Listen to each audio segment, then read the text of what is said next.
Gue baru aja nonton film survival thriller yang belum lama di bioskop, mungkin sekitar 1-2 bulanan gitu, dan bisa dibilang ketinggalan juga. Dan kenapa gue juga tertarik untuk nonton, karena emang film ini juga sempat booming, sempat dibicarakan sama banyak orang, karena mungkin ide ceritanya yang terlalu relate gitu tentang company gitu, perusahaan di antara bos sama karyawannya. Tapi di video kali ini gue nggak sekedar cuma review aja, gue juga pengen bahas lebih dalam lagi. Kenapa sih mereka berdua harus fight gitu, harus berantem until death? So let's talk about Sandhell.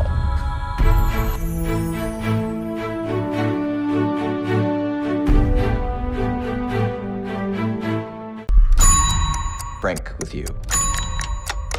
Oh, God.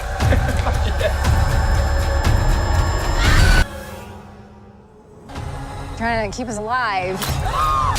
You ever hunt? I think I like it.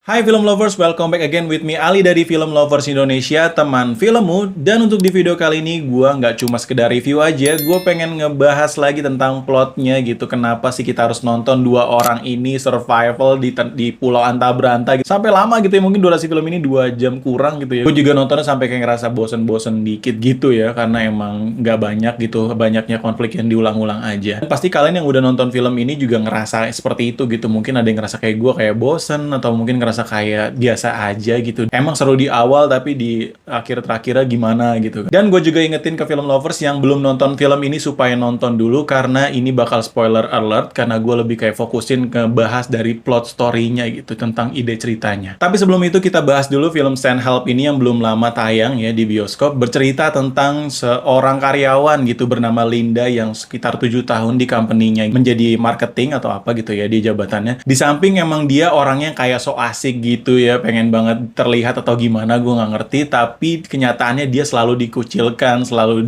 nggak diajak ngobrol, nggak diorangin gitu dan sebagainya. Dan sampai ada bos baru, bos muda gitu di sana, dia juga malah kayak underestimate dan bahkan nggak terlalu mementingkan si Linda ini gitu. Padahal juga ada problem di mana projectnya Linda tuh kayak di hijack gitu ya, diakuisisi sama si temennya gitu yang baru 6 bulan di sana, dan si bos ini malah suka sama yang 6 bulan gitu yang baru daripada yang 7 tahun ini. Di sini juga terlihat jelas gitu premis awalnya kayak pengen menceritakan si Linda yang mendapatkan perilaku yang tidak adil gitu, ataupun yang kayak melihat bos yang sombong gitu dan sebagainya gitu lah, pokoknya nggak nyamannya di kantor gitu. Udah jelas juga transisi demi transisi gitu, udah banyak survivor things bahwa si Linda ini jago survival gitu, udah kayak ada banyak hintnya di buku, di pas dia nonton dan sebagainya. Dan bener aja ketika mereka semua harus dinas di Bangkok dan mereka naik pesawat, tapi nyatanya pesawatnya mengalami kecelakaan dan jatuh ke Pulau Anta Beranta di sekitar sana gitu. Di sini mulai terlihat jelas konflik mereka berdua, karena si Linda dan Bradley aja si bosnya ini yang selamat. Dan disinilah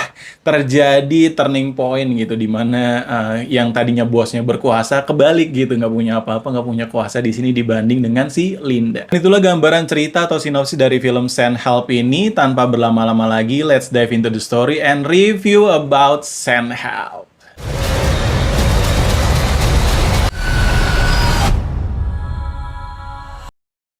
Jadi di sini nggak banyak yang mau gua review, karena you know lah ini film survival gitu, jadi nggak banyak yang bisa dikomentarin selain dari plotnya gitu atau karakternya dan idenya gitu di film ini. Jadi pertama kesan gue nonton film ini tuh berasa kayak bagus banget di awal gitu. Gue suka ide ceritanya, tentu aja of course ya, karena company gitu dan perusahaan yang kayaknya emang relate banget, dimana kayak karyawan merasa nggak adil gitu terhadap bosnya, karena bosnya juga pilih-pilih gitu, dan mungkin banyaknya ketidakadilan di kerjaan juga emang kayak jadi hal yang banyak lah dirasakan orang gitu. Dan di sini diangkat, jadi kayak contohnya proyeknya si Linda ini diakuisisi sama teman barunya gitu ya, dan juga si Linda nggak dapat perilaku adil gitu sama teman-temannya, mungkin kayak pada ngerasa lu freak dah, lu kayak so asik banget sih, lu apa sih. Dan jujur mungkin si Linda di sini juga emang kayak dibikin frame seperti itu gitu. Gue juga ngelihat dia kayak lu ngapa sih gitu kan, karena emang jujur dia so asik banget dan dia kayak emang lusuh gitu, kayak apa sih, kayak kucel aja gitu, nggak rapi, dan juga sering makan di mejanya gitu ya, belepetan dan sebagainya. Juga gue ngerasanya kayak lu apa sih gitu kan. Tapi si Linda di sini juga berhak mendapatkan hak yang sama gitu ketika mereka diperlakukan tidak adil. Jembatan dari company idenya gitu tentang ide perusahaan mulai ke survivalnya itu menurut gue kayak terlalu patah atau terlalu cepat. Dan karena jujur ini cuma diselipin aja survivalnya si Linda jago dan sebagainya di film ini pelan-pelan aja, dan juga harus dinas di Bangkok itu, apalagi kejadian di pesawat itu kata gue kayak CGI kayak nggak terlalu bagus gitu, kayak sosok aja tapi kayak lebay. Dan bahkan kayak apa ya, maksudnya kayak ada adegan mukanya diinjek gitu, jedak giginya pada rontok, dan cepet banget gitu apakah emang serealistis itu gitu, gue nggak tahu juga karena nggak pernah ngerasain ya di pesawat. Mungkin ditambah tekanan angin jadi jedok copot tuh gigi banyak. Kayaknya nggak gitu juga gitu, dan kayaknya lebay banget. Banyak juga adegan yang darah-darahnya tuh kayak lebay over lah di sini film ini, dan kalian juga pasti ngerasain itu karena CGI-nya juga nggak terlalu nutupin gitu, kayak ngelawan boarnya di sana, ngelawan babi hutan di sana gitu kan, kayak banyak berdarah, jadi kayak emang harus banget gitu untuk menakutin kita gitu, bikin kesan thriller dan sebagainya kayak di over banget. Gue ngerasa seperti itu sih, kayak kurang aja gitu. Ketika di pulau, jujur ini seru juga awal-awalnya ya. Gue juga nonton seru banget karena tentu aja dong akhirnya si karyawan si Linda ini bisa kebalik, dia yang jadi bosnya dan si bosnya si Bradley jadi di bawah kastanya gitu. Dia nggak bisa ngapa-apain, kakinya terluka, dan si Linda di sini ya jago of course karena dia tahu tentang survival things gitu di sana. Jadinya bisa ngelakuin apapun. She can do anything gitu in the island ya kan. Jadi seru banget, banyak momen turning point-nya, banyak kebaliknya. Oke, gue di sini suka, tapi kelama-kelamaan kayak konflik berulang gitu jadinya. Karena gue juga jujur tahu gitu bahwa si sutradara di sini pengen memasukkan konsep di mana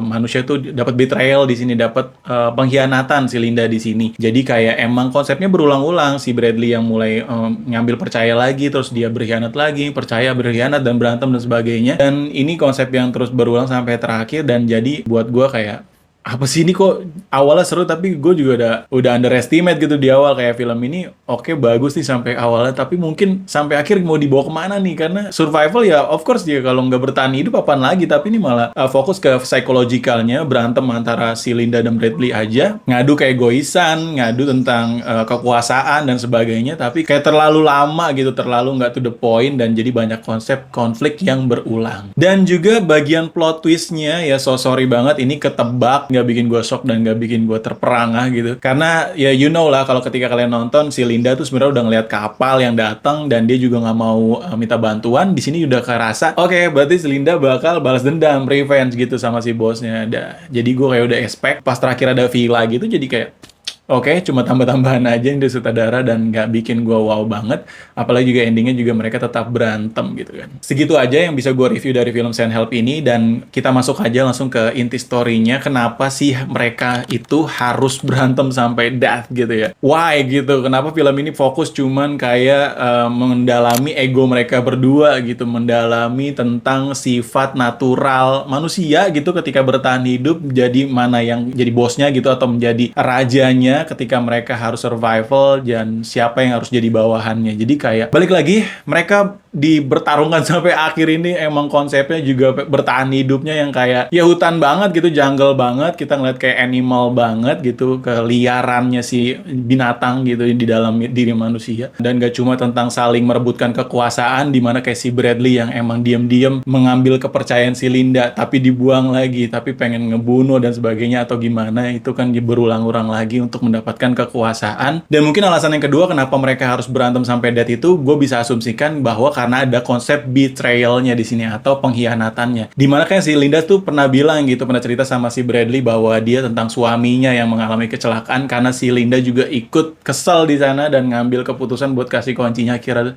suaminya mabok dan kecelakaan. Terulang lagi di pulau ini bersama si bosnya gitu, si Bradley yang kayak dia udah ngasih kepercayaan untuk mungkin bisa berubah nih, jadi kayak gue coba bantu lu deh, tapi ketika dia dikasih kepercayaan, betrayal lagi, dan ya itulah sampai akhir, sampai harusnya akhirnya si Linda ya udahlah gue ngamuk aja sekalian dah, ada pacar lu datang, tunangan lu gue kill dah dan sebagainya gitu. Ya udah, akhirnya insting naturalnya manusia bertahan hidupnya keluar ya, egonya keluar lagi. Seperti yang dibilang Linda bahwa monster are not born as a monster, maybe it's like monster are being created gitu, created, dibuat. Jadi monster tuh lahir nggak terlahir monster, tapi tercipta karena momen dan sebagainya gitu. Kayak seperti halnya orang jahat itu adalah orang baik yang tersakiti gitu, kayak di film Joker gitu dah. Jadi disinilah yang konsep yang dibawa, Linda yang tadinya baik menjadi monster beneran gitu, jadi kayak keluarlah naluri junglernya atau survivalnya gitu, wildernessnya gitu, liarnya dan sebagainya, egonya, sampai dia akhirnya menikmati di puncak top ya, dia akhirnya kaya dan viral juga gitu. Tapi ya alhasil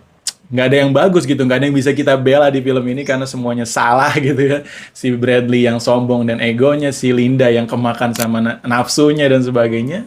Oke, jadi ini cukup memperlihatkan tentang sifat alamiah dari manusia yang cukup oke buat dibahas, tapi cukup boring banget ketika ditonton karena emang lama gitu ya. Bosen aja ngeliat mereka berdua dan konflik berulang-ulang. Jadi itu aja yang bisa gue bahas dari film Send Help 2026 ini. Yang belum lama nonton di bioskop, kalian juga bisa tonton, dan kalian yang udah nonton bisa tulis di kolom komentar lah, kalian diskusi, kita ngobrol bareng aja tentang film ini. Dan kalau kalian juga mau request film lain buat gue bahas gitu, kalian bisa tulis juga di kolom komentar. Dan kesimpulannya kalau gue bisa kasih rating terhadap film Send Help ini ya maybe ya 7 aja lah. Kayak emang nggak banyak yang bisa gue kagumin juga, tapi seru aja idenya yang dibawa, cuman menang di ide dan tapi eksekusinya kurang rapih dan sebagainya. Itu aja sih menurut gue. Jangan lupa juga untuk like video ini dan subscribe channel ini kalau kalian suka, dan sampai bertemu lagi di next video, and salam pecinta film.